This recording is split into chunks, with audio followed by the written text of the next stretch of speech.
चलिए सुनते हैं अकबर के दरबार का एक मशहूर किस्सा, एक कहानी बुद्धिमानी और इंसाफ की। एक सवाल है, क्या दूर से आती गर्मी सच में सहारा दे सकती है? इसी सवाल पर पूरी कहानी टिकी है। तो हुआ यूं कि कड़ाके की सर्दी पड़ रही थी और बादशाह अकबर ने एक ऐलान कर दिया। चुनौती ये थी, कोई बर्फीली नदी में पूरी रात खड़ा रहे तो उसे भारी इनाम मिलेगा। अब अपनी गरीबी दूर करने के लिए एक बेचारे धोबी ने ये मुश्किल चुनौती मान ली और उसने कर दिखाया।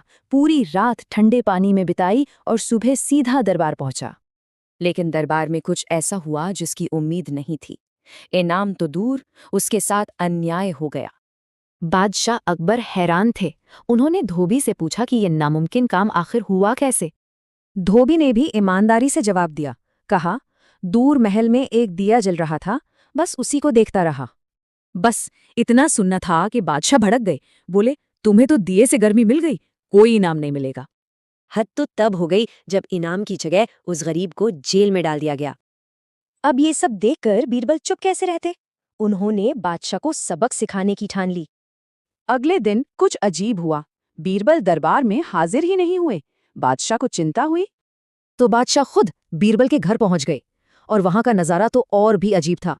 बीरबल खिचड़ी पका रहे थे, लेकिन बर्तन एक ऊंचे से खंबे पर टंगा हुआ था। और आग, वो तो जमीन पर जल रही थी, बर्तन से कई फुट नीचे। ये कोई मजाक नहीं था, ये तो बीरबल का तरीका था बादशाह को आईना दिखाने का। अकबर को गुस्सा आ गया। बोले, बीरबल, ये क्या मजाक है? इतनी दूर से खिचड़ी कैसे पकेगी?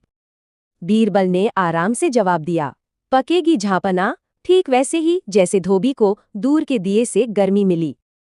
बस बीरबल का ये एक जवाब ही काफी था। बादशाह को अपनी गलती समझ आ गई।